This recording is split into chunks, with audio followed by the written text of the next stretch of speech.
Georgia Head Initiative. I'm delighted to be talking to Royal Bloom. How are you? Yeah, good. Very good. Wonderful. Good. We've got Lewis, Aaron and Kyle, and you're from Ayrshire in Scotland, is that right? Yeah, Ayr. Yep. So just south of Glasgow. Not too far. I've been to Ayr, actually, and it's a lovely place. I don't necessarily recommend it as a honeymoon destination. No. Is that what you tried it out for yourself? When it's very cold. Yeah. Yes, definitely. Not a lot going on that time of year. But No, nevertheless, it's a lovely place to visit. And I've not been back since, but I do intend to one day. So, anyhow, tell us, Royal Bloom, how did you begin? How did you give birth to this three-piece that we see now? Guess the story kind of starts at my end. I was in a previous band and I wasn't happy with where we were at. And I had this image, this idea of what this was. So left that band and I gave myself an entire year to find, the right dudes or ladies, and did rehearsals with a bunch of people. Just wasn't working, and it came to like the last 2 months where I was going to go backpacking if I didn't find anyone. And I met Aaron at his ex-girlfriend's party, and told him the situation, and he was like, "Oh yeah, dude, I play bass." So I was like, "Okay, great. How's next week for you?" So we met up, and then he got another mate round, and yeah, just worked from there. So happy days, like last minute call, but so. And then Kyle jumped onto the boat around about 2 years later. So we changed it. Yeah. So were you a two-piece then to begin with? No, we had a drummer, but he left and into it. So Yeah. Yeah. I think I joined at the end of 2017. Yeah. yeah. Something like that. So. Okay, so what have you been doing? I know you've you released your 6-track debut EP, so that was 2018? 2016. Yeah, a wee while ago. That was Under the Bridge, wasn't it? Baby Us, yeah, Infant Us. Sounds developed a whole lot since then, as well as maturity of the music and just the whole vibe, really, and the sound as well. Especially Kyle, when he came onto the scene. This was after the EP, and that just completely shuffled things around for us. So yeah, and I do like the description of your sound. You describe it as if Alice in Chains got into a bar fight with Nirvana. And I've listened to your music, and I can see exactly where you're coming from with that. Mm-hmm. So yeah, I'd say that's pretty accurate. So you were due to release your debut album last year. Yeah, quite a while ago. We had this thing ready. It was probably a year before last year, wasn't it? Really? It was ready. Yeah. Well, it was kind of there, but we wanted to give it plenty of time. So last year was the year, and then now it wasn't. So Yes. that's kind of how that went, obviously. But it's still there, ready to go. Kind of. We just need to get back on track at some point. So what stage are you at with it now? Just need to record, pretty much. We spent the last year just fine-tuning things and stuff when we couldn't get into a studio to record. But yeah, we literally just need to wait for things to open back up now. Yeah. Good. Recording studios. Dire wait. We've been ready to get this going for a long time now, and yeah, it'll be so good once it's actually got it in our hands, And will you be touring? Sorry? Do you imagine you'll be touring? Oh, absolutely, yeah. Like once we got that out, we'll be gigging, whether it's the north of Scotland or south of England, every single second week. So a gig in Scotland, and then 2 weeks later a gig down England, sort of vice versa. Just so like we don't have to go too far away from home. Yeah. Every single week, just to keep the train rolling. We don't want to burn out. And since everyone's kind of working at the same time, we're at that level where we need to kind of balance things out before things. So we're just keeping things like that.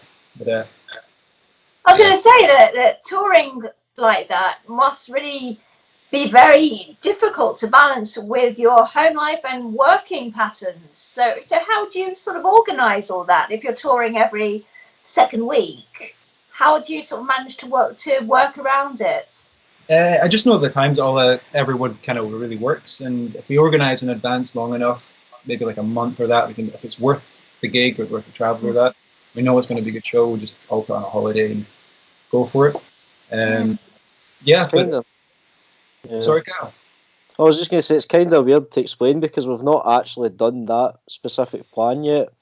The most we've done, like before, 2019 was quite a busy year, ironically. So we didn't quite get to the every 2 weeks set up, but that was always the plan. But anytime we had something, it was either time off or the weekend. So it was always quite easy to fit in, as long as we had plenty of notice. But once we start, we'll let you know how it goes. Do you have any festivals in the pipeline for this year? We've been speaking to management about that. We've got a few in the pipeline that we can't actually announce just yet. There was a couple. There's one in Blackpool. I can't remember the name of it right now, which we were supposed to do in August last year. Obviously, stuff happens. So yeah, everything's literally on hold. We've got a massive show at the end of the year with Dan called Jones from Canada at King Tut's in Glasgow. Apart from that, that's our only really sort of solid gig that's still kind of like we know is actually going to go ahead. Whether or not that does, we'll find out. I'm sure it will eventually. Yeah, fingers crossed. Fingers crossed. Yeah. Yeah. Tell us how the name Royal Bloom came about. Funny one. So I was at college, like 2016, still running this idea through my head. Like I wanted this band and all that, and it was so early in the morning, and it was just at college, and I was listening to conversations, and I tuned into someone else, and someone said Royal, and I looked to my left, someone said Bloom, and at the same time I was thinking like band names. Oh, and there's an actual possible band name. So I wrote it down, sent it to the guys. I think you just didn't like it, and then it was better than everything else we came up with. Yeah. I like your honesty, and it stuck with you, and you all love it now, right? Yes, of course. Well, yeah.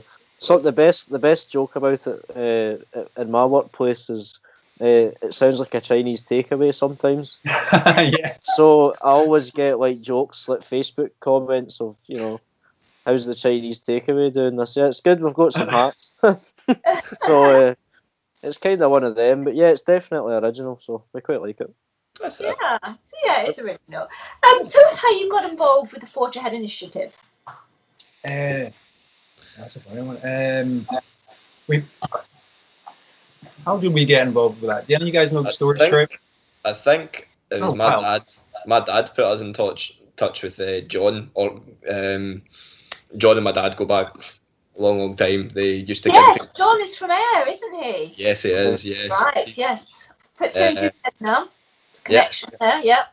So my dad and John used to gig together years and years ago, back in when they're 19, 20, and eventually John went his separate ways. Blah blah blah. He moved further south, and my dad ended up kicking a bit up here. But they kept in touch, and John had been speaking to my dad about getting some gigs for them, and then my dad was like, "Oh, John might be interested in you guys." So then we ended up in touch with John, and John seemed to like us, and we're quite happy with everything John was saying to us. It all sounded good, and so here we are all together, one big happy family now. You are, yeah. Well, that all sounds very nice. I do like it when the parents get involved. And yes, very rock and roll. Yes. It is, yeah. Yep, it's a good one. What are you most looking forward to then, coming out of lockdown? Just getting back together with you guys, seeing each other. We've not been able to. Oh yeah. Sorry. You miss one another then. Oh God, yeah. Usually would be every Friday, or usually a Friday, but that was one night to get together, and I mean you're getting together to practice, but it was more of an actual get together. So the music happened on a Friday, and then we would maybe be on a Saturday playing. So. Well, don't forget to come and visit us down south here. Yeah. Oh, we absolutely will be. Oh yeah. Yeah. Make sure we're on your tour list. So it'll be lovely to see you, and I wish you all the very best, and that you're able to get that album out there. Oh, thank you very much for having us on. You're very welcome. Nice to meet you, and I look forward to seeing you on the road. Yeah, so take care. Big hugs. Cheers. Lots of love. See you later. Bye. Take care. Bye. This is rock and roll.